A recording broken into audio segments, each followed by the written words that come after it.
నమస్తేనండి. అందరూ బాగుండాలని, లలితా పరమేశ్వరి అమ్మవారి ఆశీస్సులు మనందరిపైన ఉండాలని మనస్ఫూర్తిగా కోరుకుంటున్నాను. ఈరోజు కార్తీక మాసంలో 27వ రోజు, కార్తీక పురాణము 27వ అధ్యాయము. దూర్వాసుడు అంబరీషుని ఆశ్రయించుట.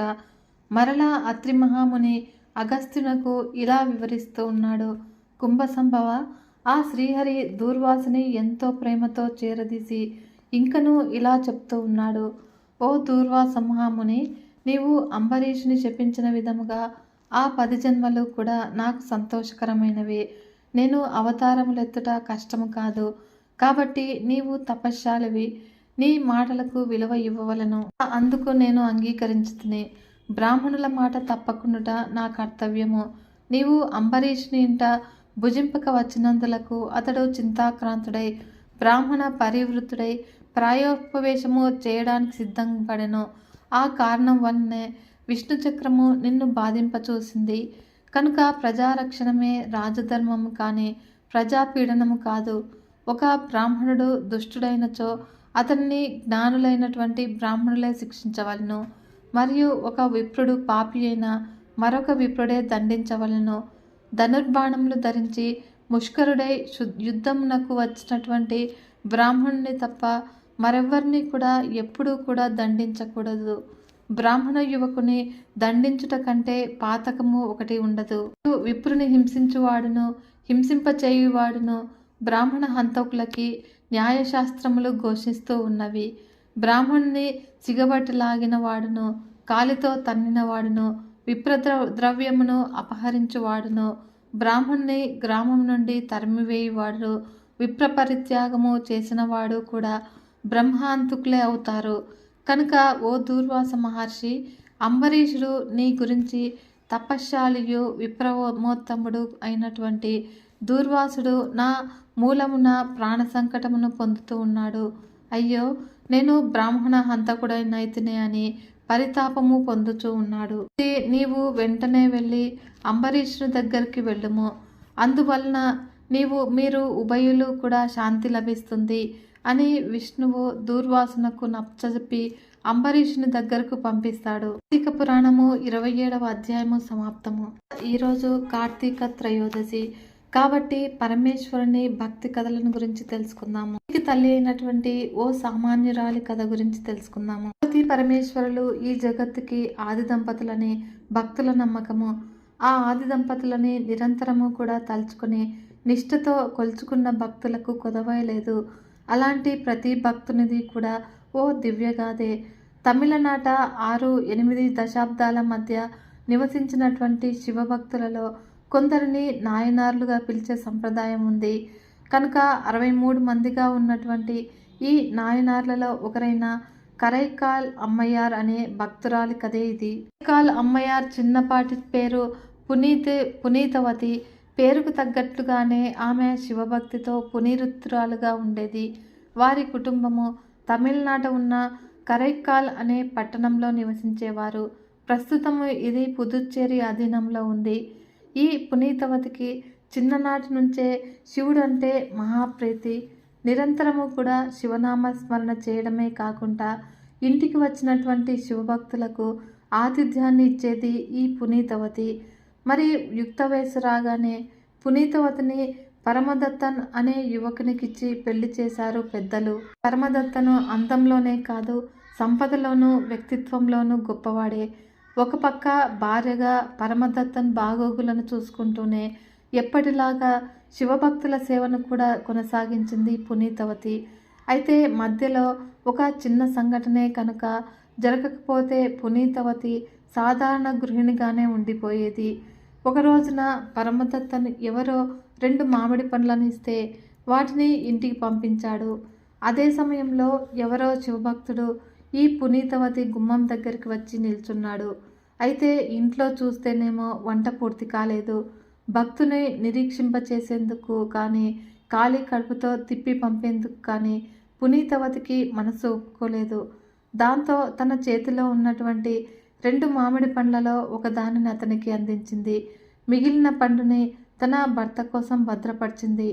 అప్పుడు ఆ రాత్రి భోజనాల సమయంలో పరమదత్తన్ ఆ మామిడి పండ్లను ఎంతో ఇష్టంగా తిన్నాడు. ఆ రుచి అతనికి నచ్చడంతో రెండో మామిడి పండుని కూడా ఇవ్వమని అడిగాడు. ఆ మాటలకు ఏం చేయాలో పాలుపోలేదు పునీతవతికి. వంటింట్లోకి వెళ్ళి బిక్కముఖం వేసుకుని నిల్చుంది. పరమేశ్వర, ఇప్పుడేం చేసేది అని మనసులో అనుకుందో లేదో అరచేతిలో ఓ అద్భుతమైన మామిడి పండు ప్రత్యక్షమైంది. అలా తన అరచేతిలోకి ప్రత్యక్షమైనటువంటి మామిడి పండుని సంతోషంగా భర్తకు అందించింది పునీతవతి. అయితే దాని రుచి చూసిన పరమదత్తన్ ఆశ్చర్యానికి అంతు లేకుండా పోయింది. తన జీవితంలో అంత మధురమైన మామిడి పండుని తిననే లేదు. ఇందాక తిన్న మామిడి పండు ఇలాంటిది కానే కాదు. ఇది నేను పంపిన మామిడి పండులా లేదే, ఇది ఎక్కడిది అని భార్యను అడిగాడు మా పరమదత్తను. అబద్ధం చెప్పడము తెలియని పునీతవతికి విషయం చెప్పేసింది. పరమదత్తన్కు తన భార్య గొప్ప శివభక్తురాలి అని తెలుసు కానీ ఆమె భక్తిలో ఇంతటి మహిమ ఉందని తెలియదు. అందుకని ఆమెను పరీక్షించేందుకు నువ్వు చెప్పిందే నిజమే అయితే మరో పండుని నా కోసం తెప్పించి చూద్దామంటూ సవాలు విసిరాడు. సాక్షాత్తు ఆ పరమేశ్వరుని మహిమకే పరీక్ష పెట్టడంతో తనని తాను నిరూపించుకోక తప్పలేదు పునీతవతికి. అప్పుడు శివుని తలుచుకొని చేయిని చాచగానే మరో మామిడి పండు ప్రత్యక్షమైంది.